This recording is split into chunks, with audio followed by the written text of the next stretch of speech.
There was a time I used to have an aversion to the word crisis, Yeah. you know, and I think a lot of us do. We hear the word crisis and we think, oh, God, you know. I actually have come to appreciate the word tremendously now for this reason, because if a crisis is present, if it's still present, it means we still have time to fix whatever it is that the crisis is calling our attention to. If the crisis is over, that means it's done. However it's going to be resolved, it's already happened, and there's really nothing we can do. So the fact that we are in multiple concurrent simultaneous crises right now, for me, is actually a good thing, because it means those crises are calling our attention to something that needs that attention. And now the choice is, will we recognize that, and will we embrace the fact that we are moving into a very different world? Yeah. I think probably the greatest crisis is the unspoken crisis, bigger than climate change, bigger than the potential war in the Middle East, that I believe doesn't have to happen, and for very good reasons I think it won't. Bigger than all of those, I think, Jennifer, it's a crisis in thinking. Because until the people of the world have embraced the fact that the world of the past no longer exists, and are willing to embrace the solutions and the ideas that support the new world, it's going to be very, very difficult to move into that world. This is thing, the media has so trumped up the things that are broken, and really hasn't recognized a lot of very good things happening in the world, but the media has never come out and said, in a big way, BBC or CNN, you know, a special, that the world of the past no longer exists. If we can do that in a broad general audience, to a broad general audience, then people can mourn the passing and let it go of a way of life. And without that, and I see these people every day of my life, there's a belief that the world was kind of chugging along. Everything was going well until something happened. For some people it was 9/11. For some people it was the economic crash in 08 and 09. But for those people, there's a sense that all we need to do is get through the difficult time and the world goes back to normal. And they're waiting for normal. They put their lives on hold. There are people that are waiting to have children. They're not creating their families because they're waiting for the world to get back to normal. Or people that have their career choices and their lives on hold, waiting for us to come down the other side of a speed bump and return to a world that no longer exists. And those are the people that are suffering. They're suffering right now because they're clinging to an idea of a world that served us. And I'm not going to judge it as right, wrong, good, or bad. I have to say it worked so well, we're here. It got us here. Right. And now we know things now we didn't know in that world. And I think it serves us not to judge the past as a mistake or a good thing, but to say it was our path. And that we're on this huge learning curve. And now we know more than we have in the past. And with what we know, we can make new choices and move forward. And I think this is really the root of so much of the struggle people are having. Because the world is changing, the way we live our lives is changing. The way we've thought of money in the past is changing, but nobody's told us that. The way we've thought of jobs and careers and security. We no longer live in isolated nations, isolated economies. We don't have isolated resources. And it's very difficult for a single nation to make choices and decisions solely regarding their nation because we are so interconnected.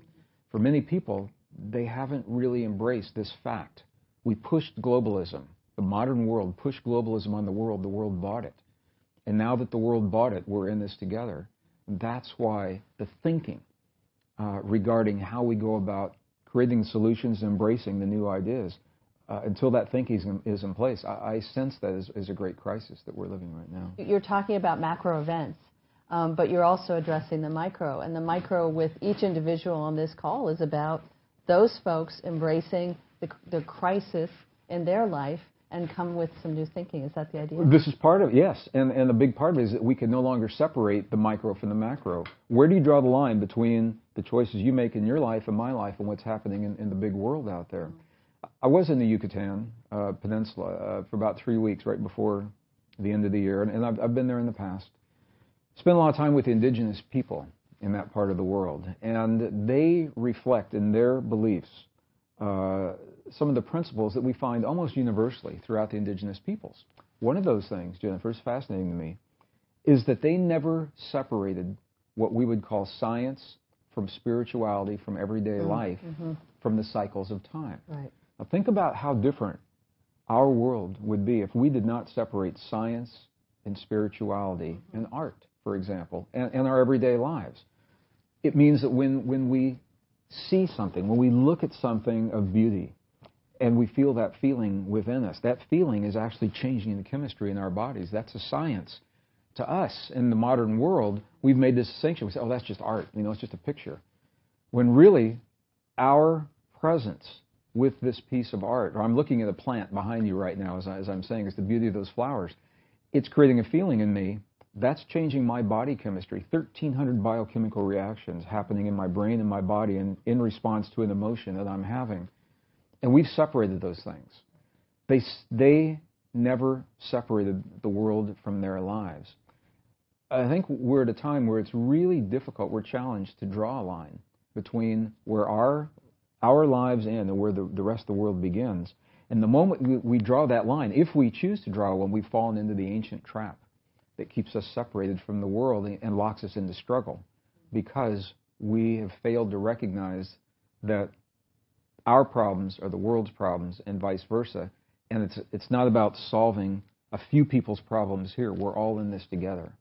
And so we are learning now, I think, to see the world and ourselves in a different way. So what can I personally do to change my life and to change the macro from the micro? The world that we're living in right now is largely based upon scientific assumptions made in the last 150 years. And science is good. I was trained as a scientist. I think science is useful, but science doesn't have all the answers. And this is, I think, the key. New discoveries, Jennifer, now show us where the thinking of the past, scientific thinking, is either inaccurate. Some places it's flat out wrong.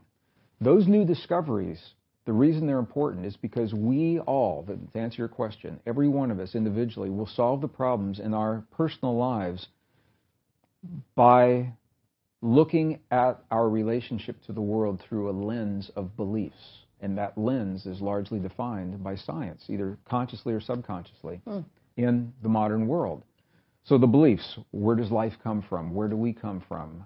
What is our relationship to our bodies? Are we powerless over our bodies, or do we have the ability to communicate and heal with our bodies? What is our relationship to the world around us? What's our relationship to other people? What's our relationship to the past?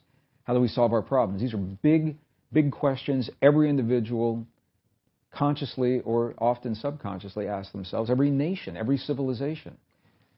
Our answers have been based upon scientific principles that we now know are largely incorrect, that have led us to believe that life is random, human life is random, that we're separate from our bodies, we're separate from our world, that civilization is a one-time deal, that we're here at the pinnacle of this sophistication that's never happened before, and that conflict and competition is the way to solve our problems.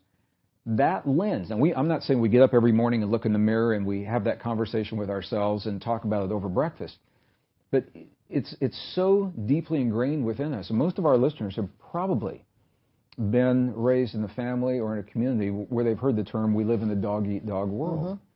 So if you believe that, that's the lens through which you will answer the question you asked me. What do I do about the job that disappeared? What do I do about my marriage that's collapsing, or my children that no longer know me? And what do I do about my finances and all of these things? We're solving the greatest crises that face the world and face us as individuals through the lens of a way of thinking that we now know is obsolete. New discoveries tell us that. The new discoveries, and we've shared this in past programs, tell us that life isn't random, that human life isn't random, that we're deeply connected to our bodies, we're deeply enmeshed within the systems of the earth itself, that civilization is cyclic. We've been here and we've achieved great things in the past, if we have the wisdom to recognize that. And this is the big one, is that nature is based upon a model of cooperation and what is called mutual aid. Competition does happen in nature under specific circumstances, but it's not the rule of nature, and that changes everything. So, with that in mind, and that was very fast, but with that in mind, to answer your question, what do our listeners do? What can they do when they wake up in the morning? We all ask ourselves a question, again, subconsciously, or sometimes it's very conscious. We look at the world and we say, what can I get from the world that exists? And that's how we go about solving our problems, based upon the false assumptions of science. The new discoveries now give us a reason to change that question. The new question rather than asking, what can I get from the world that exists, is what can I share with the world that's emerging? What can I contribute to the world that is emerging within my community, within my family, within myself? And the answer to that question, it's subtle, and please, listeners, don't be deceived by the simplicity of that question, because the way we answer that question opens the door to powerful, powerful possibilities, new ways of sharing our passions and our interests in the world, not just what we went to school to learn to do or just what our trade has trained us to do, but things that the world needs that we intuitively have picked up and learned on our own. And as we share those in a world that is now calling them forth, the flip side of that is that we are rewarded abundantly.